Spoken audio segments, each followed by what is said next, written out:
Kentucky Fried Roadkill, boys! Open the door right now! We're here! We're not, never mind!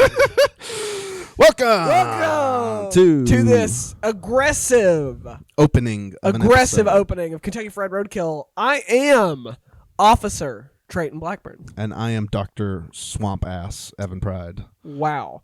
You will not believe the shit I had to go through to get here to get to my house today. So my townhouse complex is across the road from so this isn't an Appalachian anecdote. This would be a Lexington anecdote. This A would Lexingtonian this anecdote. is a bluegrass ballad, one might say. Dun, dun, dun, dun, dun, dun. If I had the rights to it, I would play what's that one song by the Vive? It's something sympathy, yeah. Yep, that's it's a daydream, electric stream, yeah.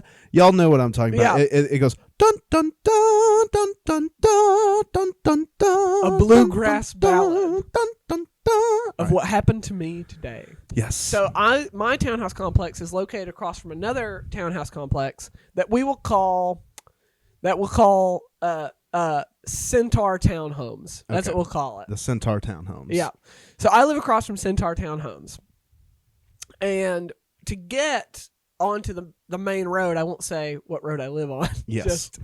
Just because you'll start being able to locate where this place is. Yes, we're in Lexington, not a huge town. Right. Not exactly New York we live in. Exactly. So to get on the main road, there is an intersection as you're pulling out of my driveway that you can go and do a U-turn to get onto New Circle, or you can drive through Centaur Townhomes, their parking lot, Yes. and you avoid having to take the U-turn. Yes. U-turns make me a nervous wreck. I love them. They're so much fun. They make me. I feel like I'm gonna die at any moment. I love U-turns, and I love stressing out the passenger of the car with big fucking sweeps. Because I just go, we're going for it, and I just whip it. Yeah. I do not care for them. You got to do them fast. Yep. You gotta blast. You gotta it. fly into it. Take the turn very carefully with a brake and all that. And as soon as you hit that. The tangent of the curve, you just hit the gas and you fly out of there because you do not want to get rear-ended. Yeah, no, out of a U-turn. you will die out of a U-turn. Anyway, they're very stressful. I avoid the U-turn. I understand your stresses. Exactly. Yes. So I'm driving through their parking lot. Normally, no big deal, right? Sometimes a guy's walking his dog. Yeah. Sometimes, a lady's doing her mid-afternoon jog, whatever. Mid-afternoon jog or a dog. Yeah, that's what you jog see. or a dog is what you see at Centaur Townhomes. Maybe a dog jogging. Maybe sometimes. But what I saw is I was pulling up and I saw the first set of blue lights, and I said, "Oh, they've got somebody pulled over here." And then I saw between 20 and 30 other sets of blue lights. What? And they were raiding the main building of Centaur Townhomes. What? Fucking cops everywhere. I'm telling you. Like SWAT teams. SWAT cars, fucking Dodge Durango Explorer shits they that got they've the got. thing the big stick to knock down and I was the like, door. holy shit, what is going on? And the cops were like motioning me on. I'm like, dude, I'm nosy. Give me a second. Yeah. You got to tell me something. And I saw that What'd you guys find? They were pulling out these big fucking bags of Coke. Holy shit. And they were sitting on top of the cop cars. They had like fucking bags of it and fucking the bricks that you only see in like fucking Scarface. Wow. I was like, holy shit, guys. What are they doing? The classic cop like testing Coke where they just like kind of run their finger on it and just dip it on their. Well, they were all wearing masks. Oh, okay. Yeah, the cops were wearing masks, but like they had the baggies just sitting on top of the cop car. They all had their masks. They pulled them like you pull over to a cop with a mask and you're like, officer, what's going on? He pulls it down just to kind of tell you that his face is just covered in Coke. I was like, holy shit, guys. What if they were just having a very open Coke party? I would be very surprised. Like literally the cops were like, come on through. And I was like, what the fuck is happening here? And like, this is not like, I don't live in like a low income place where like, you expect the cops to raid because of, systemic oppression and like targeted policing. Like I live in an upscale neighborhood. Yeah. And like, this was a nice building they were raiding. Well, nice people Or rich people. Coke's a rich person drug. Yeah, but rich people don't get caught for it. Yeah, it's true. And they don't get raided, surely. Surely with 30. So they had bricks of coke. Yeah, the big fucking rectangular shits. Classic, like Pablo Escobar. Yeah, I was like, what the fuck is happening in my town? I was like, I need to vote somebody who's tough on drugs, I guess. You vote for the Giuliani of Lexington. Shit. But yeah, it was crazy. And so like that's why I'm late. You all don't know that, but I was late, and that's why I was running like 15 minutes late, because I had to fucking drive through a fucking Coke den to get here. Well, it's good to have you here now. It's good to be here. You made it through the drug war. I was on the phone with my mom too, because I usually when I'm coming over, I'll call mom and just tell her what's going on. And mom was like, I was like, holy shit, what are all these blue lights? Mom was like, I'm gonna let you go. You're getting pulled over. Yeah, you're going to jail. I don't know you if they ask. Oh shit. So yeah, that's funny. I've never seen a big drug bust. I hadn't before. either. And I come from the meth capital of the world. You do? I do, and I've never seen a drug bust like that. I've seen drug deals before. I remember when I was a little kid. We were at this Hardee's on like a road trip. Yeah. And there was the most obvious drug deal you could ever see going on out front. And they did it like on the bench that was like facing right the highway. So they're sitting there like fucking Forrest Gump. and he offered him like Coke, like it was the fucking chocolates in Forrest Gump. Yeah. You want some? Yeah, and like I don't know what drug. I just know because my mom was like, they are selling drugs right there. Listen, that is very obvious. I want to be very clear to our listeners. Drugs should be decriminalized. All get all the coke on the streets. Yeah, I got no issue with that. Yeah. Because here's the thing I believe about drugs. Once you make them legal, who's going to want to do them? Drug users. Yeah, but the people who do it for fun are going to stop because legal shit isn't fun. Yeah. They're like, "Ooh, this doesn't have the bad boy edge to it anymore." I drank way more before I was 21 than after. Yeah, you definitely because it just doesn't have the charm anymore. Yes. Well, yeah. No, I'm not disagreeing on. I always think that's an interesting case because I mean you can make the same case for heroin being illegal as you could for cigarettes, but cigarettes are legal. Alcohol does more damage to the body than pot. Yeah, and pot is legalizing state by state. Yeah, it'll happen in our.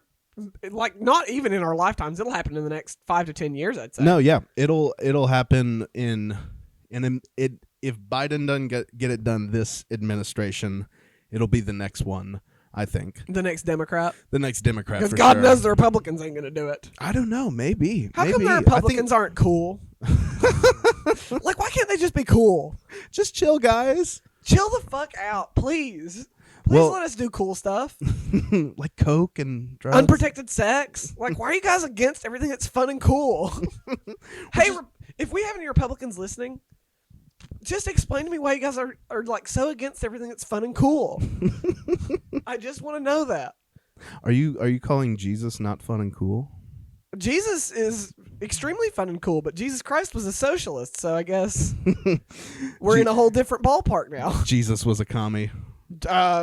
Really? Go sell all your possessions and give them to the poor, then come and follow me. What would you call that?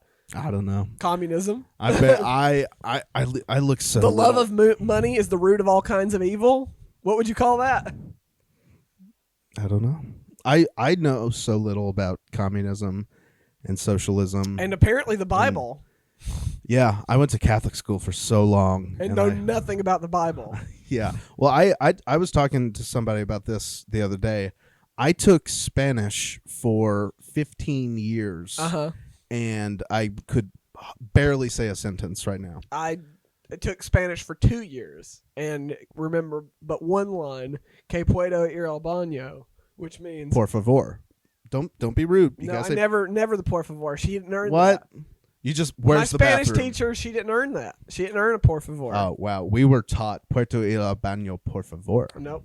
Yes. She gets a She por favor. demanded that por favor. She gets a por favor when she earns a por favor. Well, I will say that my grade school Spanish teacher and my high school Spanish teachers absolutely earned that por favor. They, I had some of my favorite teachers ever were Spanish teachers, and I felt so bad because I was just so bored with what they were teaching and just was barely listening. But I really liked them, and so I would try to distract the class. Here's something that something else. I liked my Spanish teacher, but not because I liked her because she was very kind. She was not a super great teacher. Mm-hmm. But I loved her, and she was very good to me. But one thing that I did in Spanish, and maybe you can share your experience, having had it for 15 years, and I had it for 2. 15 might be a ballpark. I had it from kindergarten up until junior year of high school. So. But I never understood. Like 11, actually. Years. 11. I never understood the vocabulary of Spanish. Like, building a lexicon of words was really hard. But once we got to like sentence structure and conjugating verbs and stuff, I was great at that stuff. Oh, really? Yeah, the linguistic part of it, because I understand how language works. Oh, so you just couldn't remember vocabulary, and I couldn't get it. Like I couldn't the gendering of words always confused me. The like some words being more correct than other words always confused me. Like having words for specific situations in Spanish always confused me, but like I understood how to put sentences together. Like if you gave me the words, I'd put them in the right order. Yeah, I was the opposite. I was pretty good with the words, bad with putting them together. Well, together we could speak Spanish. We could speak Spanish, yeah. Horrible at listening and like translating in my head. No, I was Spanish. It was like word math for me. Yeah, and I know. And like everything, because everything they taught in... And I want to be very clear about the stance of this podcast. This is a fuck math podcast. If you're a math stan, leave. Fuck math? This is a fuck math podcast.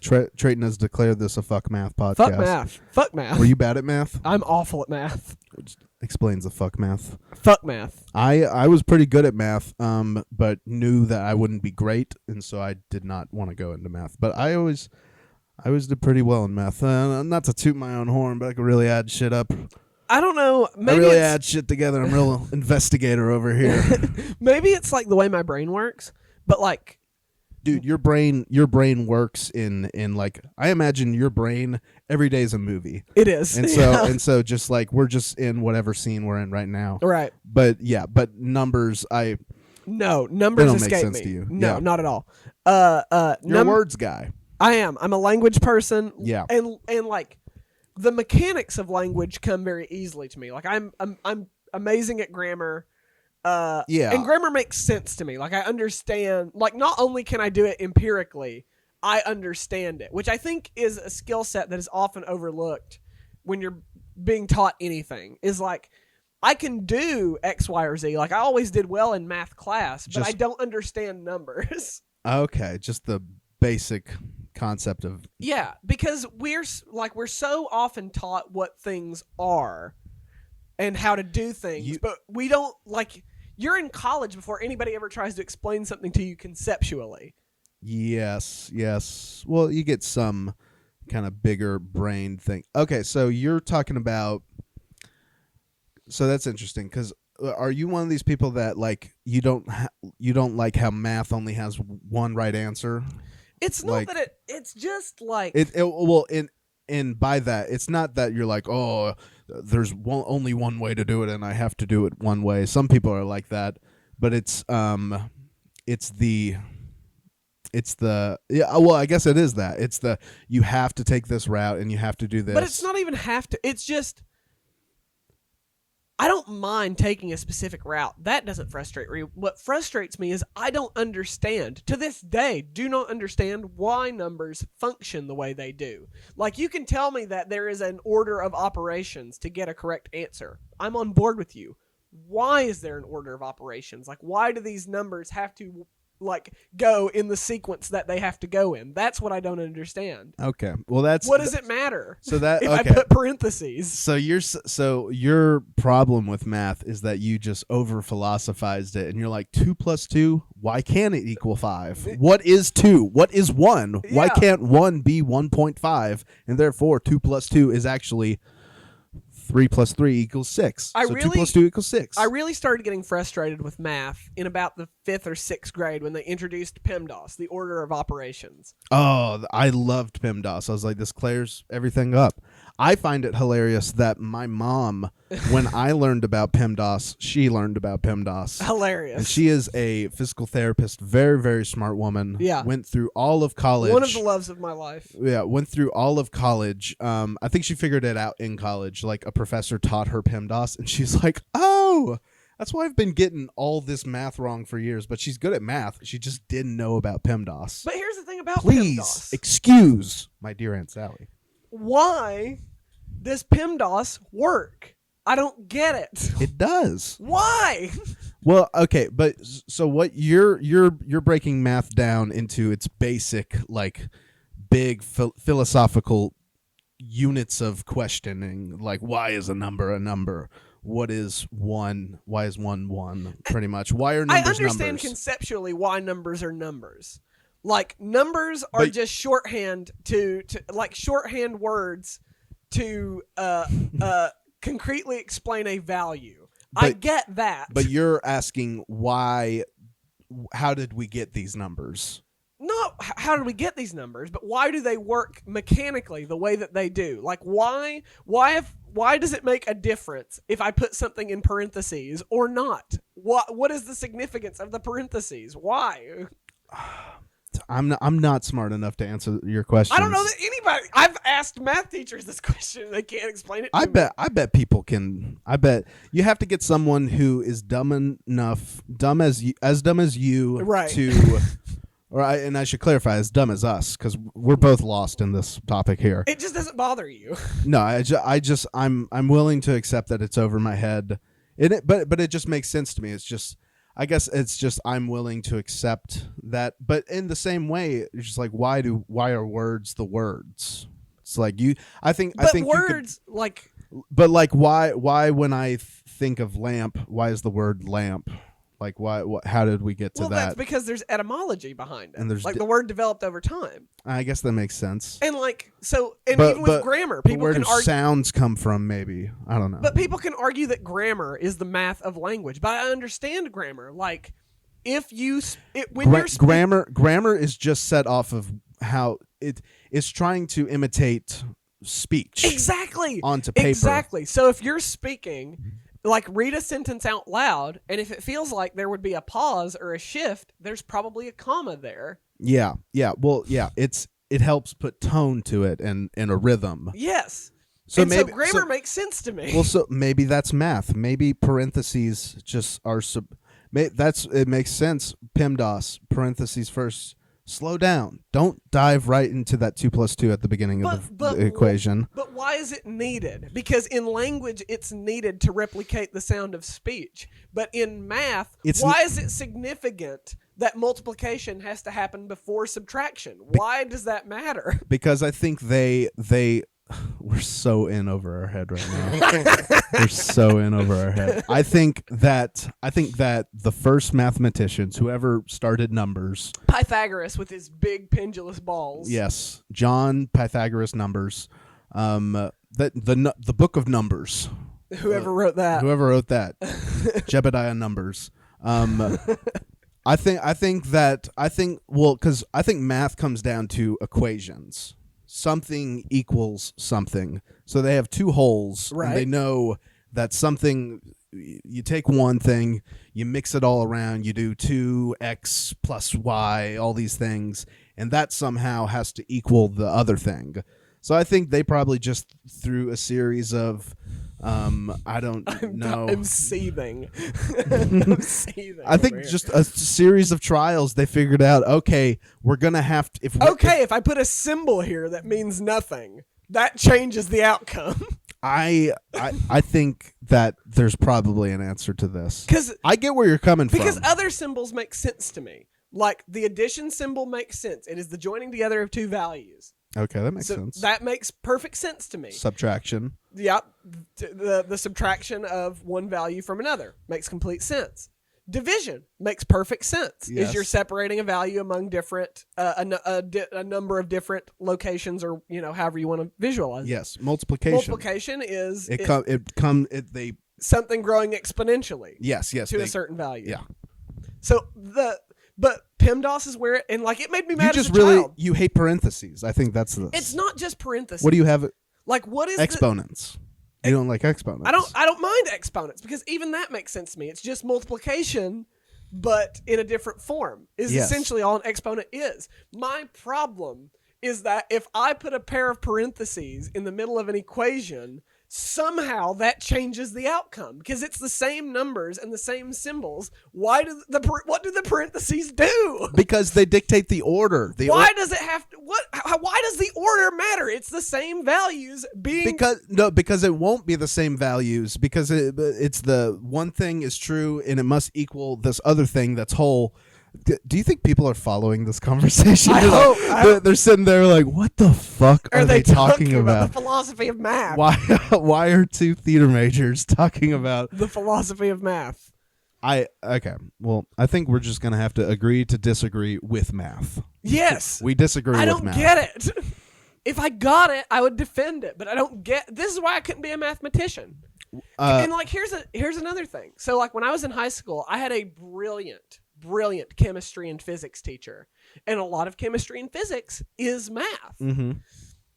And I came in and I was like, I'm not going to get this. I'm not going to understand this. I bet you were good at physics. I was very good at because physics is the application of math to reality. Exactly. Which is why I loved physics. I took 2 years of physics for some reason. And I had a great physics teacher too. And I took 2 years of chemistry. I just found it so interesting because they just explain basic shit in life. It's like when you're drinking a Diet Coke and you have a straw in the cup. How come when you put your finger over it, you can take it out and transfer some of the liquid out of the straw? Just little shit like that. Right.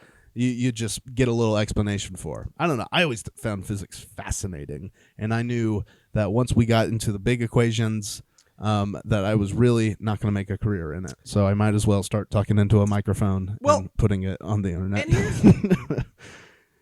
And here's the thing, because I thought I was going to be bad at chemistry. My teacher, I still talk to him to this day. Love him dearly. He wouldn't care if I said his name. We called him Mutt. You've told me. Mutt's the best. You've told me about Mutt before. He would answer the phone. He'd say, "It's the doghouse." Mutt was the best. I love Hank Mutter so much.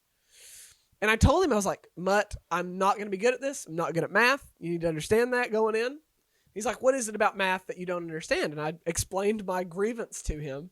He's like, no, you're going to love this. This is going to help you. And I was like, okay. He's like, come here, Bubby, sit down with me and let me explain something to you. And he brought out the periodic table. The periodic table is just math. Chemistry fucked me up so much because that's the first time they took math and they're like, okay, now they're different units of math, different like grams and ounces and all these things. But that didn't bother me because no, that fucked me. Because I told him, I was like, they don't make sense to me. And he was like, these numbers are just values used to correlate to the properties of a chemical substance. Does that make sense? And I was like, yes, that makes sense. And he was like, in different values, grams, milliliters, whatever, that's just different ways of measuring those values. Does that make sense? And I was like, yes. And he was like, you understand chemistry. That is the first step. Yeah, it's pretty much it because chemistry is understanding the building blocks of life. And if you're trying to break it down to math, they do that thing where they balance an equation. Yeah. Everybody, for some reason, when we got to that part of chemistry, everybody shat their pants. But that was always the easiest part to me because it was just kind of math.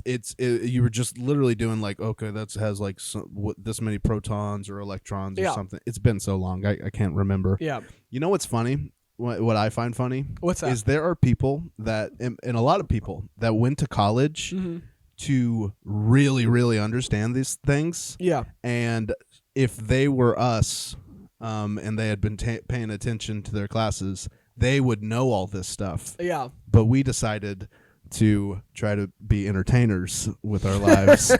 And so we abandoned that quest for knowledge long ago and got on a stage, put makeup on, and danced around. And now we're still discussing the same thing because we have found an interest to it, but now we have no clue. And here's the thing, like there are probably theater majors out there who'd be like, yeah, but there's stuff they don't understand about us. There's nothing to understand. No. There's nothing to understand about what we do. No, yeah. What we do, you see when you watch a movie and it's full of what's a really good movie that everybody can just agree that's Forrest Gump. Yeah. Maybe that's not a good example because I'm going to talk about how when you watch a movie and you're watching all those actors and the director and all those lighting people, they are all just twisted in their minds. Right. They're just whatever you have to do to compel yourself to put yourself in front of a camera or get on stage and do something. It's just so inherently attention seeking. Yeah. Like our profession, we are very obviously attention seekers. Yeah. And if you think about it, scientists and mathematicians and engineers and all them, they're like attention hogs, but they're just knowledge hogs. Yeah. And their thing is being real smart, right? Yeah. That's their thing. This sounds like the thought process of a dumb person. So smart people, they're just trying to get all the knowledge, right? So essentially, they're just trying to get the attention of the words and the maths to make it make sense to them because they want to be smart. Right. I have no clue what the fuck I'm talking about right now. Here's the thing what are we talking about? Here's the thing about actors are broken and or not broken because I don't mean that in a bad way. I kind of do. Yeah. But I do think the people in life whose brains aren't so people, not you and me, who math makes sense to them. Yeah. And things, order and stuff all lines up. They go well into those fields. And if you can sit down, if you're a programmer and you can sit down and anybody who writes a program is so fucking smart because Brilliant. that's the ultimate math plus language. Yeah. I took programming for like 2 years in high school, and I wanted to be a programmer. Yeah. I didn't know that. Early high school. And interesting. I didn't know. I wanted to be several things before I landed. Firefighter? No. No, I was never brave at one point. Oh, got it. In my life. No, I wanted to be a programmer. I wanted to be a nurse at one point, just because I was like, that's like they make money, but like I don't have to be a doctor. Sure. Yeah. 100%. That was my thought process, and I had no clue that being a nurse was so fucking hard. That they live the most miserable existences in college, which is why they're all alcoholics. So do doctors. Yeah. But people, but people who math makes sense to them, their brain is structured around order. Right. While a creative brain, it has to be a little chaos. There does. Your mind has to be going in a million different places so that it goes to a place that someone with an orderly brain would have never gone to. And you have to take risk and really go out there. And you have to, and I think the biggest part of it is you have to be willing to make a fool of yourself in the attempt to trying to go out and understand that thing. Yeah. Which is why a really smart person listening to this podcast, the first 20 minutes of this, we've talked about the conceptualization of math. Yeah. But with what we don't understand at all. Yeah. Well, and the thing about in theater especially, but all storytelling, I think, and even like most art forms are storytelling in one way or another. Yeah. Or at least have aspects of storytelling within them. Storytelling or spectacle. Yeah. It's a mix. Yeah. But as a storyteller, like you have to be willing to be wrong about a moment or a theme or an intention. Like you have to be willing to be wrong to find what's right and works. And like, it's so easy to do that within an art form, and it's so hard to do that with math. Like, if you get something wrong in math, you just feel like shit. But if you get something wrong in a theater setting, like everybody's hugging you and crying, telling you that it's gonna get okay, and like that's It'll be okay. I know you flubbed your line. That, oh my god, that's the funny. It's the funniest thing that I feel bad for. Well, it's not true. There's some pretty horrible things that can twist into being pretty humorous in my mind. Yeah. but when you're in a show, and an actor or actress, or I think they're all actors now. Actually, they changed that. So an actor, they go onto stage and they have a scene, and either they're super late or they flub a line, or they have a song and their voice cracks terribly. Oh, yeah. They do something where they've done it better before, and they know they haven't gotten it before. And so essentially they failed on stage. Yeah. You know, they made a fool of themselves or whatever. It's a very supportive environment afterwards. It is. Off stage, and it's very humorous to me. Because I don't know. I just think it's interesting. People react to that differently, because I've definitely had times where I've fucked up major on stage, where I just completely missed a scene, or the or worst very offense, very late. The worst voice crack offenses I have is mixing up the lines. Yeah, I'll never flub. I'll keep going. Words will come out of my mouth. They might not be the words in the script, but they'll come out. I'll flub a line, but that's better than flubbing a line, because right. the audience doesn't know what the line's supposed to be. Right, and then if the other person flubs, they're the asshole. Yeah, you asshole. Essentially, my role, and that's the thing, and like, I'm very good at improv. I'm very quick on my feet. Mm-hmm. And so if I know that something is fucked up, I can pretty well see it coming and fix it on my own. But me fixing the problem will never help you. No. Like, it is There's always still a problem on stage. That's right. I'm not gonna give you a rope to get out of the hole. I'm gonna put a plank of wood down and walk over the hole. Yeah. You're gonna pull the cord on your chest, and a parachute's gonna open up, and you're gonna go safely flying out of the plane. That's right. While everybody else is sitting around like, what? What the hell? And then I get to be the hero. Everybody's like, "Oh my God, Treyton saved that scene," and I'm like, "I know." And everybody else is like, "Fuck you, dude." Everybody else on the plane is looking back because you fucking took the keys of the plane with you when you parachuted out. They're just like, well, we're just going to crash into this mountain, I guess. Enjoy the air, asshole. Another thing, and I've spoken to a lot of people about it. They've told me that they can't do what I do, and I'm like, fuck, anybody can do what I do. But one thing I've heard a lot from people who aren't artists is that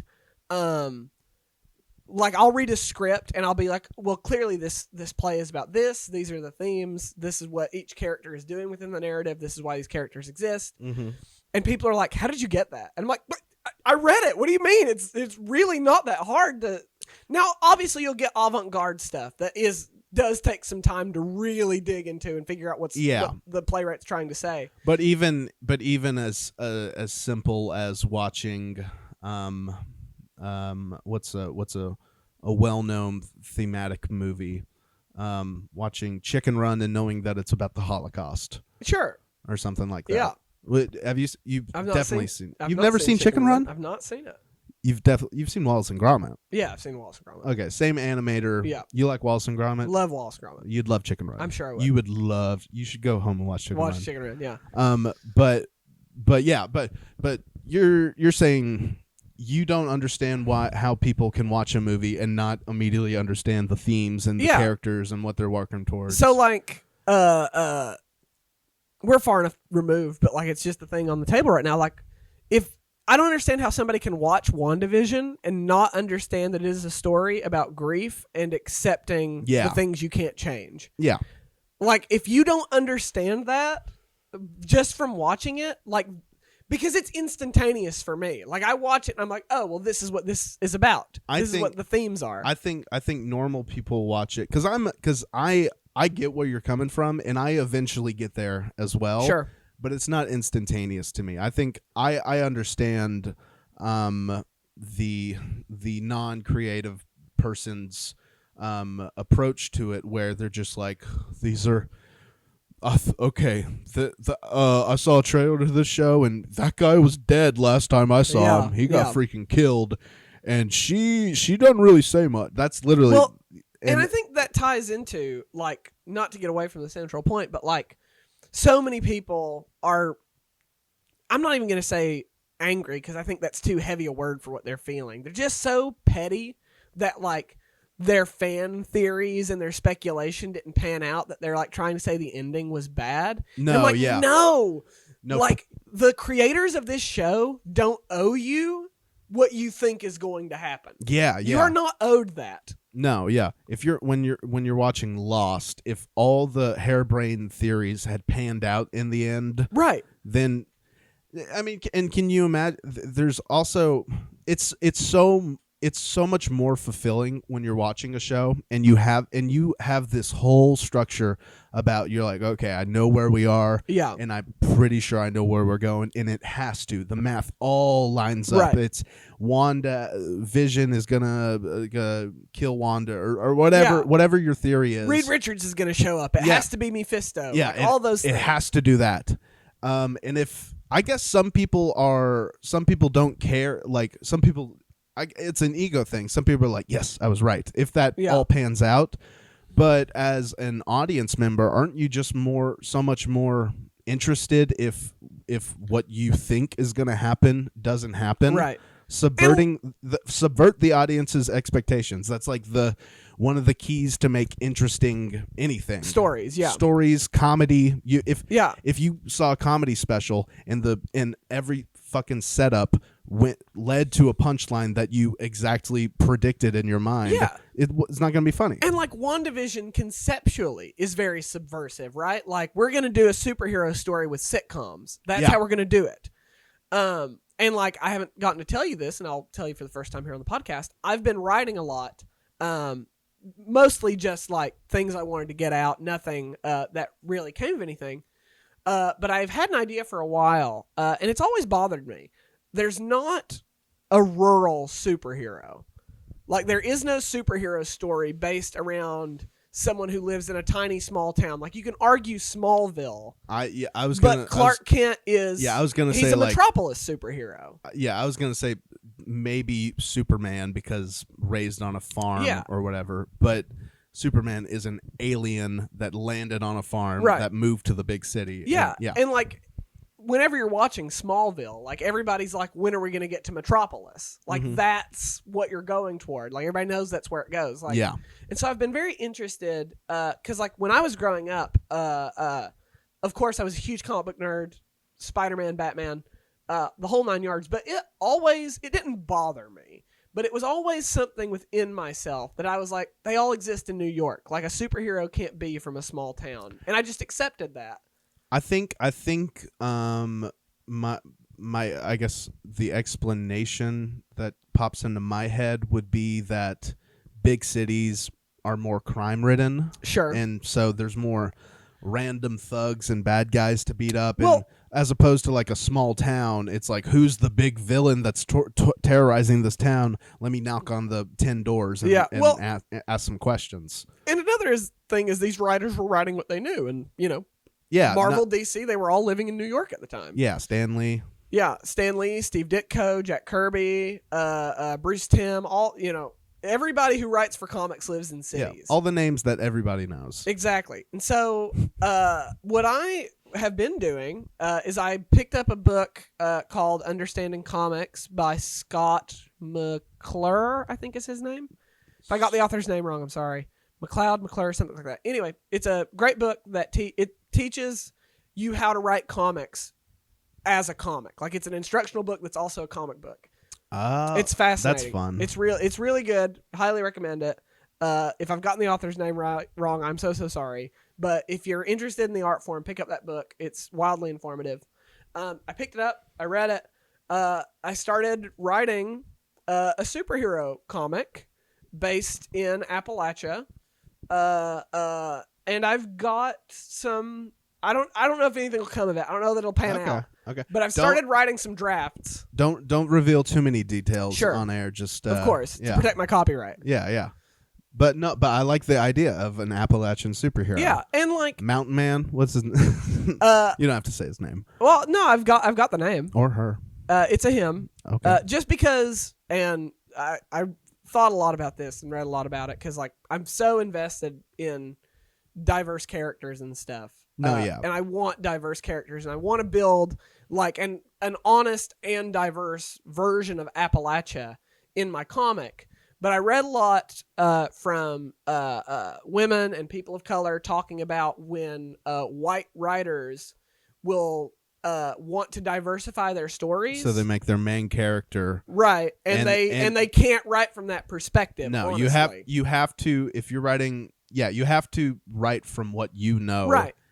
Yeah, the goal to adding diversity is not for me, a white guy, to create a new person of color protagonist. It's for more people of color to be accepted as writers and get platformed. Like that is how that is supposed to happen. But like after much, I decided to make him a white guy like myself, so I could write honestly and surround him with diverse characters. I know what you mean. 'Cause just also side tangent, right? I'm also writing a full screenplay right now for Herman's class. Yeah. This full screenplay class I'm in, and so hopefully by the time I graduate, I'll have a full screenplay. But I also had to go through that thing where I was like, well, what story do I want to tell? Because there's also these things. It's like you got to tell. You can't. It's cool if you want to put diversity into a movie, and if me sitting here as a white guy, if I'm like, well, it'd be cool to write about like the story of like a black girl, right? But the thing is, it's just not. It's. I think in my mind, it's equal parts. That's not my story to tell, right? And on the other half of it is I should tell my story. Right. And writing characters that are different from yourself is good, but like to avoid tokenization, you have to do research and you have to have sensitivity readers. Like it's important to have people of those differing perspectives review your work and just not say, well, I wrote this character how I wrote them, and that's all that matters. No, yeah, you gotta be willing to listen to your audience and what your audience. You gotta, because when you're writing something, especially something, stand up is totally different because you're testing it out. My mind goes to stand up a lot, and which is totally different because you're testing it out in front of an audience every time you do it, and so you're fine tuning it, and the final product is molded by the audience. Right. So much different from film or playwriting or anything where it's a whole production leading up to it and do, and here's the presentation and of the final product. And so when you're doing that, you have to get as many eyes on it as possible because you can just get so in your own head about it has to pan out this way, because it's almost as if like when they were writing WandaVision, if they had written it out isolated in their own, in like one person's room, they probably would have written a story where our episode, like around episode 6, if we sat down to do a conspiracy thing, we could have predicted it. Yeah. But you need other people's perspectives. Yeah. It's honestly why I think the writer's room format works like better. Now, obviously, there are some writers out there that like they are the single writers and they're brilliant and they can do all that work themselves. I'm not trying to say that single writers are bad, but I think there's something to be said for the collaborative beauty that comes with having a good writer's room of people who can really develop a story together. I think a really good writer's room is really good. But I think on the same hand, a bad writer's room. Oh yeah, it's such a in the same way that one person can sit there and just get absorbed in only his ideas and just get carried away and not let reality or other people or consider how other people might perceive their work. And like someone who's not taking any of that stuff in, a writer's room can very easily become an insulated bubble of just the same idea being thrown around and people reinforcing each other's idea, and that way it's almost worse, people reinforcing bad ideas. The echo chamber concept. Yes. And it's one thing that like film is very unique as an art form, and like I guess theater whenever the playwright's in the room, but like the ability for people to come together and like full, so much MCU talk on our podcast recently, but like there's such a good example of like how a community develops story. Like the writers are writing pages, they're meeting with the directors and the producers, they're talking about where everything goes, they're meeting with other directors. They're going off of source material in the comics, which they want to differ from, but they don't want to completely stray from because they have to. Yeah, they don't want to alienate their audience, but they want that audience. Yeah, and visual artists are like creating concept art on pages and how things are going to look on the screen, and you can look at it and be like, "Oh, that's not going to work." I think it's all just a testament to how I think most people who go to a film or go to a Broadway show, it's that concept, and we talk about it in theater all the time. We really love to pat ourselves on the back. We do. Of like, most entertainers do, I think. We really do. It's how we get through it. It's how we get to the next project. If you're not a little in your own head, then you really can get bogged down. But it's that concept of I lost my train of thought. What were we talking about? We were talking about the collaborative process and the work that goes in. That's it. Yeah. The work that goes in.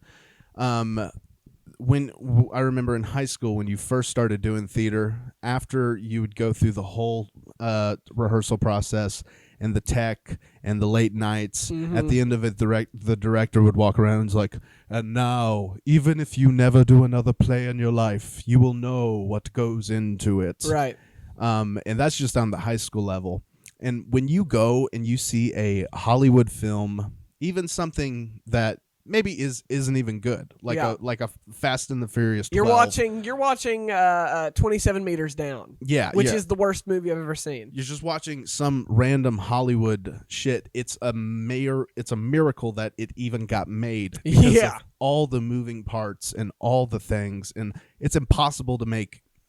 It's really impossible to make anything on your own. Right. I mean, aside from there's some things that you can do on your own. Oh yeah. Like you can write a book on your own. You can but stand up has to be on your own. Authors have editors. Like even then, like I just think No, yeah. And even from my point of view, stand up is it's well known as it's such a singular art form. You have to live your life, and then you have to interpret your life into words that are funny, and you have to write it, you have to perform it yourself, and all this stuff. But still, when you walk off stage, you're looking over to another comic and being like, was that good? Like you're still discussing bits, and community goes into everything so much. Yeah, you have to have community. You cannot be an island. What there's a phrase like you can't be creative in a vacuum or some shit like that. Yeah, something like that. Yeah. And like, I don't know. So like writing these drafts, like sometimes I'll write something and I'll be like, God, that's shit. That's not good. And I gotta, go all the way back. And one of the things about comic writing is you gotta describe the panels and write the dialogue. So are you not drawing them? Oh no, I'm not a visual artist. You are not. No. No. I think the visuals are in your brain. You just have no clue. Yeah, I can't. How to? Well, I'm not. I'm dexterous, but I'm not precise. Yeah. Like I can move really well, but once it starts getting to a certain level of precision, I shake. Yeah. I couldn't be a surgeon. No, certainly not. But another thing that like I wanted to tackle in this thing I'm writing is like superheroes. And there's nothing wrong with it because, like, even my superhero story is going to have action and fights and stuff. But, like, I feel like it's so rare that we get to see a superhero do something superheroic that is not kicking somebody's ass. Were you going to write a whole comic of him just holding the door open for old ladies? Well, no, but, like So, God, I can't talk about it too much. No, but I would give it. So, like, here's an example, not from my book, but one of my favorite scenes in Endgame is when the dam bursts, and the battlefield's going to get flooded, and Doctor Strange, instead of going to kick people's ass, opens a portal to reroute the water. Yeah. I'm like, that is, like, imagine if there wasn't a fight going on and there was a town and a dam burst. Like, that is equally as heroic. I love Doctor Strange as a character because he gets a lot of that, like, I don't have to kick ass to save the day. Like with Dormammu, like when he's got the time stone, he's like, you'll have to kill me for eternity if you want to get to the earth. That is the only way. Like, I've come to bargain. And I just think that that's so much. And of course, I love a good superhero action scene. I love to watch Captain America throw that mighty, mighty shield. No, but it's because action and violence is spectacle. Yeah. But to really have it pay off, you can't have it in. It's the Jaws effect. You can't have the shark in the whole movie. Exactly. You have to have the notion that the shark might attack at any second. Right. Violence, disaster could strike at any moment. Right. I like that. You like heroicism without the violence. Not without, because I do believe that's even not in real reliant. life, I believe that violence sometimes has to be the answer. Right. Like, yeah. Adolf Hitler wasn't going to stop. Yeah. It just, sometimes violence is the answer. But I don't want it to be the only answer. No, yeah. It's the Malcolm X MLK thing. The thing that people don't know is that towards the end of MLK's life is he was starting to kind of lean more towards MLK because Malcolm X. Malcolm X, because MLK was pretty much violence is never the answer. Right. I keep the Malcolm X. Yeah, Malcolm X.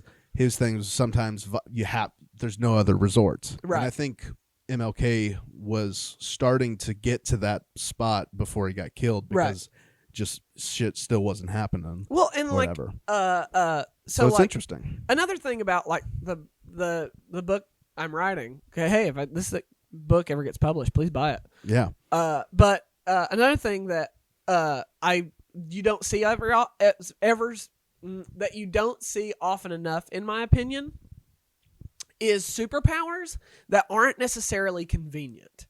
Yes, like I love those. Like, that's it. That it's a curse as well as, or not even a curse, but like, so I'm not gonna say anything, but like the hero I'm creating does not have like. Like with Superman, like, it's really convenient that you can fly and you have super strength. That's a super convenient power set for you. And like, I just want, and like throughout, because there are going to be more than one super person in my book. Mm-hmm. But like, I was very interested in developing power sets that aren't convenient for a combat scenario. Like, you have special abilities, but they're not inherently combative. You may have to use them in a combative scenario, but like, I just think it makes for much more creative combat.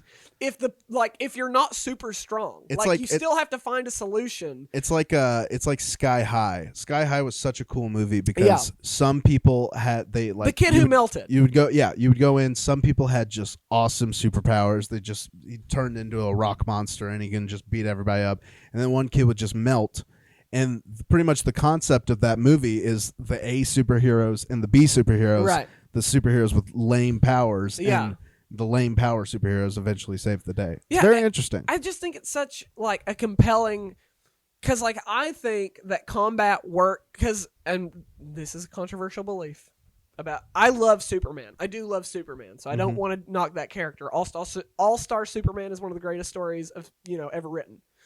However, if you're watching Superman in a fight, unless they're throwing Doomsday at him, he's gonna win. What the fuck are they really gonna do? Yeah. Like, what are they gonna do to Superman? No, he's the most. That was the problem with Superman, was they made a perfect superhero, so they had to make some. And he was the first. Some fucking glowing rock that was his. Right. Literally his weakness. Like, oh, that's my weakness. Like, they identified it as that. Right. And like, I don't know, like, 9 times out of 10, Superman can throw you into the sun. And what makes Superman an interesting character is he chooses not to throw you into the sun. Yeah, it's like that's Batman. What's interesting about Superman. I guess Batman is interesting because he doesn't kill, right? Or at least neither does Superman. Not in the Zack Snyder version. That was one of the things that pissed me off so much about Batman versus Superman. Everything about Batman versus Superman pissed me off. Besides the entire film, yeah, just the scenes where I just remember just like Batman would like walk down an aisle with a gun, and like take people out, or he would the first time it happened like early in the movie he was driving his Batmobile and he ran some dude over and like blew up a car with a missile. Yeah. And I just looked to my buddy. I think I saw with my buddy. Batman just kill that guy. Saw with my buddy Kleinholter. I just looked at Kleinholter. I was like, but what the fuck just happened? Did Batman just kill that guy? What? Batman doesn't kill. Like, and then the whole movie just kept killing people. We're like, what are you doing, Batman? Even later in that movie, when he's fucking rescuing Superman's mom from that warehouse and he kicks that one dude in the chest, and he hits the wall and there's a huge blood splatter, I'm like, that dude's dead. Yeah. Batman killed that guy. Which it's not even the violence. It's just the idea of Batman is supposed. It's the That's idea his of thing. It's Batman, Superman. It's the idea that they could totally kill you, but they're morally superior, so they won't. Bruce Timm and there's another guy. The two guys who did the Batman animated series and later did like the Justice League cartoon and Justice League Unlimited. They have a really interesting quote about Batman, and I think it says a lot about who Bruce Wayne should be. And they said, if you're Batman cannot realistically within his character sit down and comfort a scared child, you have written Batman incorrectly. If you can't buy that he would do that, you don't have Batman. Yeah. It's so weird because Bruce Wayne is not a likable character. No. He's a rich billionaire that beats up people for petty crimes. Mentally ill people, no less. Yeah. In his spare time. But at his core, he's a little boy whose parents were shot in front of him. Yeah. And he made an oath so no child would ever have to suffer it again. Yeah. And he could be the monster that they never had. Yeah. Yeah. And that's what makes for an interesting Batman. I love it. Like, I mean, I don't claim to be a good writer. I don't. But I do claim to be a good storyteller.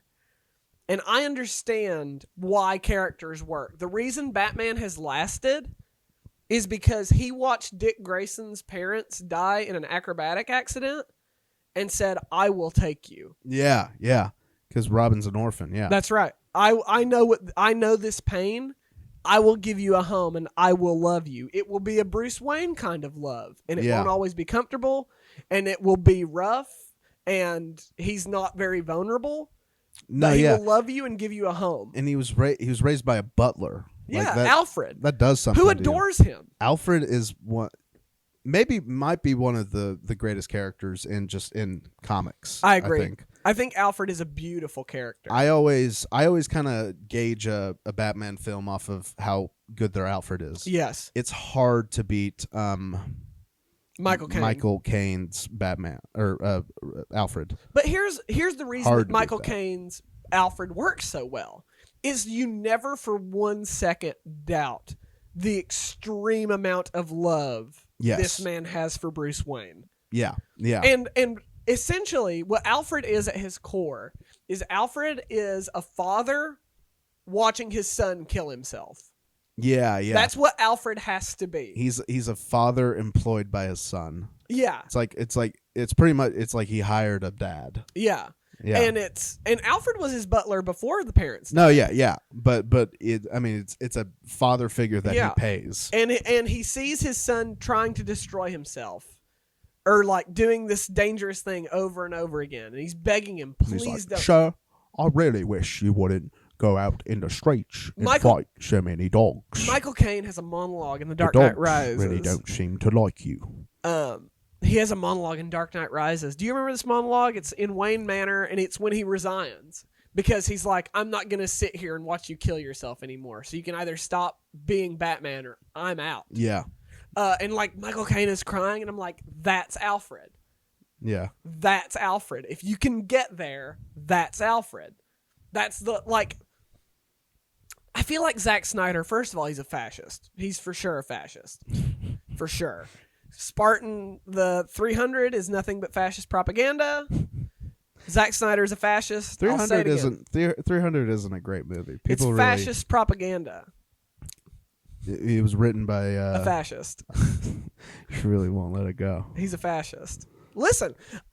After what happened to the Capitol, I'm done not calling fascists fascists. Okay. I'm done. If they're fascists, they're fascists. I'm not defending them. I just right, because you've been defending fascists. Oh yeah, I love defending fascists. Yeah, favorite pastime. Favorite pastime. No, I will not defend. Well, I actually, if Zack Snyder is a fascist, that just makes me hate fascists more. Yeah, because they're associated with Zack Snyder. Because here's I don't know anything about the guy's personal politics. I just know I don't like his movies. I mean, I don't know anything about his personal politics, but like in his art, you can see like he's got this. Like this Ubermensch mentality and like this fear of an invading foreigner. Like even in Justice League, like the villain is Steppenwolf bringing armies of hordes of bugs from space, and his apocalyptic vision is a swarm of parademons coming in from Apocalypse and overrunning the Earth. Yeah, but it's pretty overtly fascist. Yeah, but overtone. But that's also Marvel. It's not though. The first Avengers are that's not their apocalypse scenario. The apocalypse scenario in Marvel's universe is one man getting too much power and taking life away from the innocent. Oh, it's not an overwhelming horde. Marvel sees the evil in one man, and Zack Snyder sees evil as the horde. Okay. It's why his Dawn of the Dead is so bad. Like the original Dawn of the Dead was a beautiful critique of capitalism, and what Zack Snyder did to that beautiful, beautiful classic directed by the great and late George Romero. Oh, he died recently. He did. Oh, that's is he turned it into the mall not being a dangerous place, but a safe ground. Like this consumerist temple is a place of safety and normalcy. That's totally true. He perverted and defended the very thing that George Romero was trying to condemn in the work. Yeah, because George Romero's a total hippie. Yeah, Zack Snyder is a fascist. He's a fascist. I mean, look at 300. Look at the way he depicts the Persians. Oh no! Yeah, no, yeah. They're scary, they're inhuman, and they're with the deep dark voices. Xerxes is this towering fucking effeminate, which like not to talk about the problematic queer coding of Xerxes in that movie, and the 300 Spartans are the like uber masculine tough boys. It just reminds me of the South Park episode, where I think the Mr. Garrison turned to Mrs. Garrison, discovers that he goes to a lesbian bar, discovers that he's a lesbian. Yeah. And then proceeds pretty much like it's pretty much the Persians in South Park are trying to buy up the lesbian bar, which is called I think that might be technically a slur, so I won't use it. But sure, the D word. Yeah. And it plays out like 300. Sure. So I just like it's fucking hilarious. Yeah. Like you don't have to know somebody personally to look at their art and understand kind of how they view the world. No, I think people their art, if they're a good artist, or at least yeah, I mean, I wouldn't deny calling Zack Snyder an artist, because like there are definitely people that enjoy those films, and they're definitely, they. If you like Zack Snyder's movies, you're not a fascist, but he is. But he is. Yeah. Well, and if you say he's not, you might be. You might be a fascist. You might be a fascist. You might be a fascist. Did you like Suicide Squad? No. You might be a fascist. No, I didn't like Suicide Squad. No, nobody did. No. Nobody did. We were extremely James angry. Gunn is making the new Suicide Squad, and it's going to slap. Slap. It's going to holy slap. I love James Gunn. He's so good. Have you ever seen the movie Super? Yes. That's a yes. That is. I watched it recently. Talking about superhero movies. That's very good. It's that one's so great because it's literally just a guy decides he wants to be a superhero. Right. Doesn't have any superhero, not even athletic. No. Just throws wrenches at people. So why doesn't Rainn Wilson get cast in more? Because Hollywood is full of fascists. And I think that's as good a place as any to end it. Well, we wanted to end it on. Oh yeah. Yes. So I'm so excited about this. So we have an email from a friend. Yes. A new friend. So we have an email. If you guys want to, please email questions, comments, whatever, into kyfriedroadkill@gmail.com. That's Kentucky Fried Roadkill @gmail.com. The Kentucky is KY Fried Roadkill @gmail.com. So we got an email from we've gotten 2 emails from this email. One of them was from my dad. He sent it was after I did the solo episode. He's just said Treyton's absence put our dog Cooper to sleep, and he sent a picture of my dog asleep. Very cute dog with his eyes. Jason, give your dog some pets for me. Very cute demon dog. But then we also got an email from this guy named Zachariah. We won't read out his full name or his email. The Z-Man. The Z-Man. But no, a very kind and considerate and thoughtful email. Kind email. So we just want to shout out Zachariah. He just wrote in. He's from Oregon. Yeah. Which just blew my mind. I was like the first email we get in from someone who has actually listening. Is he's from fucking Portland. Yeah. That's so crazy. So wow, I think it just shows you that thank you, Z-Man, if you're listening. Thank you, we appreciate you. And the subject line of his email was every show should end with 6 seasons in a movie, which Treyton totally understood as like every show should be like Community. Yeah. Which that's what he totally meant. But I thought he meant that every episode of this show should end with 6 seasons, with us discussing 6 seasons of shows and then a movie. So let's say in honor of my initial misinterpretation of that, to you, Z-Man, we will end this episode with 6 seasons, 6 seasons and a movie. Okay, no context. No context. If we want to attack each other over our picks, we've got to do it. So we each get 3 seasons, and then we get to pick a movie together. Yeah, we'll do that. Yeah. Okay. Okay. You want to? I'll let you do season 1. I'll do season 2. Yeah. So my, and we're not going by like season 1. Just pick the first season. A great season of TV, and this will be the first on our list. I'm going to pick season 3 of Lost. Okay. It is the season that really explores. It's the episode. I'm going to spoil Lost. It's the episode that. It's the season that Charlie dies in. Yeah. So, and he was my favorite character, the little heroin hobbit. He was the amazing. I've never seen Lost. So. Well, the guy who plays Charlie is the guy who plays the 2 troublemaking hobbits in Lord of the Rings. Oh, okay. He plays one of them. Yeah. Tom and Pippin? Yeah, he plays Tom. What's it? Not Pippin. Not Pippin, the other one. Yeah. It's not Tom.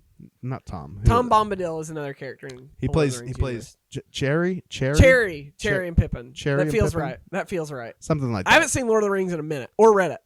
Donovan not Donovan Mitchell, that's a basketball player. Donovan something, I think is the guy's name.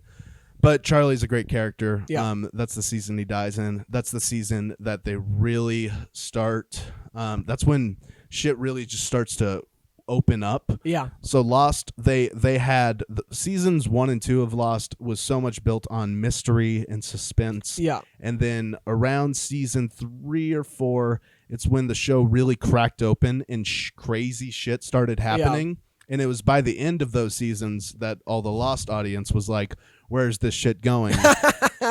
and as I understand it, it never went anywhere. Yes, and the final seasons is when we learned that they didn't know where they were going. Yeah. They just wanted to have some fun in the middle. So the middle is very fun. Yeah. Season 3 of Lost, not Penny's Boat. That's my first pick of a season of a TV show. My first pick is season 2 of The West Wing. Oh, Rob Lowe. Rob Lowe. That's Bradley Whitford. Martin Sheen. Never watched The West Wing. It's amazing. It's so good. My girlfriend's a big Allison fan. Janney. Oh, she's in that. Oh wow, your girlfriend's a fan. Interesting. Wow. After what we learned last episode. Yes. She'll never live this down with me. She likes The West Wing, but not It's Clue. great. It's a fabulous season. It's before things get too sort of poisoned by the war on terror that began. That it sort of drifts that way. It's a much more sort of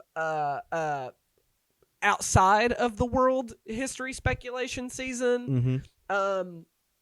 The season opener and the season finale both are very, very strong. I won't give away because it's huge plot beats for the total story of The West Wing. But season 2 of The West Wing is my first pick. I'm looking up which season this is of the show. But there's many episodes. I had to pick a season of this, and we're doing this off the fly here. Yeah. So I hope I don't look back at this and be like, Oh, God. Oh, Yeah. God. Fucking South Park. Which season? Season, I believe, I want to say season 19 of South Park. It was the first, I believe it was that season. Or maybe no. Okay, so season 19 of South Park was the first season of South Park where they started doing serialized content, where the shit that happens, all the crazy shit that happens in South Park normally just resets at the end of the episode. Right. They got so bored with writing South Park, they were like, what if it just doesn't reset? Yeah, they eventually stopped doing that because they figured out. Is it possible? They write every episode on the fly, week by week. Yeah. So you talk about not knowing where they're going with it. They somehow kind of know where they're going and somehow get it fulfilled. But that is also the season that Donald Trump ran and won the presidency. And it's just such a fun season. If you know how South Park works, there's this great documentary called 6 Days to Air, where they go over the whole process of making South Park. Yeah. And it's a fucking shit show. It sounds like a nightmare. It'd be a dream job to work in the writer's room. Sure. But also I would almost never want to do it because these guys kill themselves to get this amazing show out. And just knowing how that works and watching through that season and knowing just how chaotic 2016 was and how just shit just kept turning left and right, and how they had no concept of where it would end up and how they just still dealt with it. Just wanted to tip my hat to the first serialized season of South Park, season 19. Question: do we have to pick a show that already has multiple seasons? No. If Okay. a show, were you gonna Queen's Gambit or something? No, the first season of Russian Doll.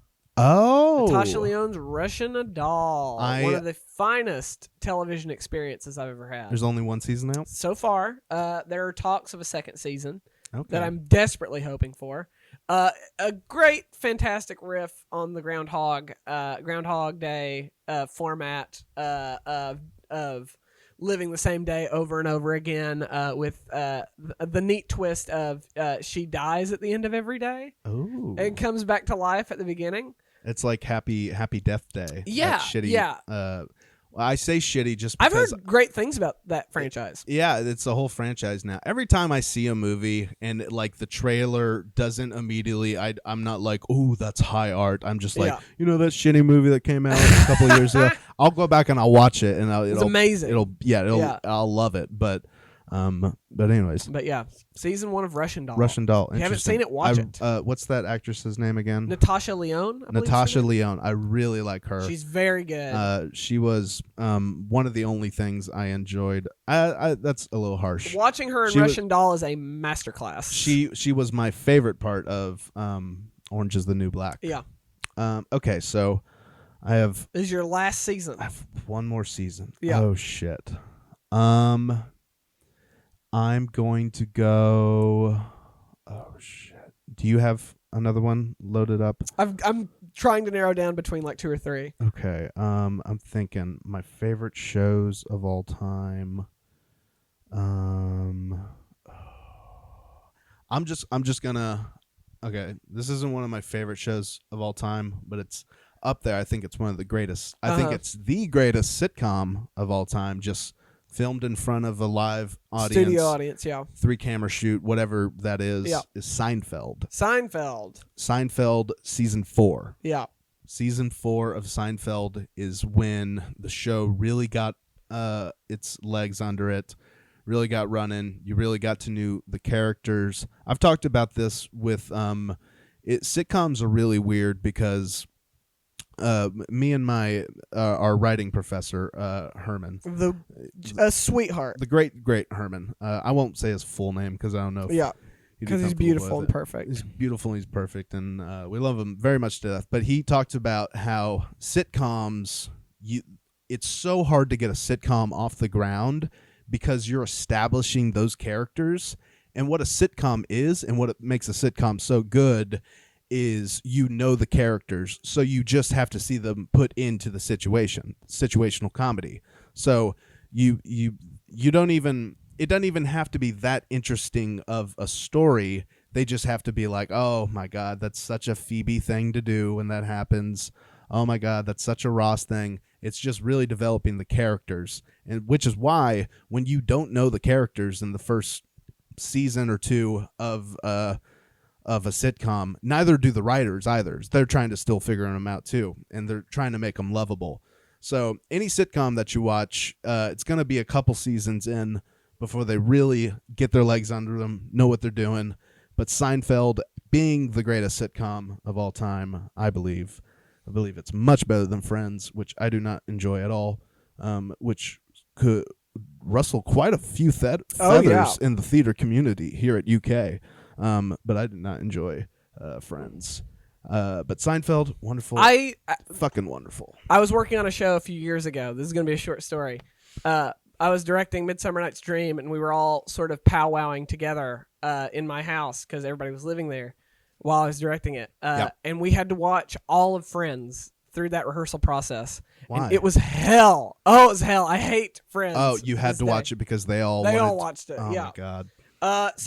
Did they drag you through the all that terror with New Girl too? I haven't watched New Girl. But I've heard New Girl is one of those shows that it's watching it, you're like, oh, that's funny. Oh, that's clever. But just I don't know. Okay. I hate it if it's on more than 3 episodes. Mine's also a sitcom. I'm sick of it. Hey, not in front of a live studio audience, but a sitcom nonetheless.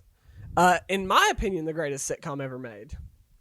And this is an unpopular opinion for the best season of the show, but I believe it's the best season of the show. And it is season 3 of The Office. Season 3. Usually people say season 4 or 5 is the best season. Interesting. But I'm of the opinion that it is season 3. I think I agree with you. Because the first season of The Office is almost unwatchable. Yeah, the second season of The Office it's so slow to is get where going. it starts to find the groove, and it ends, of course, with Casino Night, with the kiss. So season 3. It's the first season where Jim and Pam are really dating. No, they're really together. They don't get together until the last episode. Oh, so season 3 is the arc with Karen Filippelli, which I think is the most interesting The Office gets. Oh, Michael's his boss. I mean, yes, but Karen Filippelli is the girl that Jim starts dating. Oh, when he. Oh, yeah. That's a great season. That's a great season of TV right there. Because and it ends with Jim and Pam getting together. Mm-hmm. I think it is the most fulfilling season of The Office, and so I will say season 3 of The Office. It is the best season of the show, in my opinion. And we're left with a movie. A movie that we have to decide on together. So, what movie? What movie? I think there's only one choice, Evan. I think there's only one choice that we can pick, and the movie is, of course, the greatest movie ever made. 1985. Featuring stars such as Martin Mull, Eileen Brennan, Tim Curry, Christopher Lloyd, Michael McKean. We talked about it last episode. My girlfriend hates it. Ladies and gentlemen, it's Clue! clue. This has been Kentucky Fried Roadkill. I am your sexy, sexy dad, Treyton Blackburn. And I am your ball-busting Uncle Evan Pride. Hey, have a good day, you beautiful bastards. I closed it out last time. It's my turn. Count me off. 3, 3, 3, 3, 2, 2, 2, 2, 1. This is the sound my little beard makes. End the episode on some ASMR. I love it. Thank you for listening.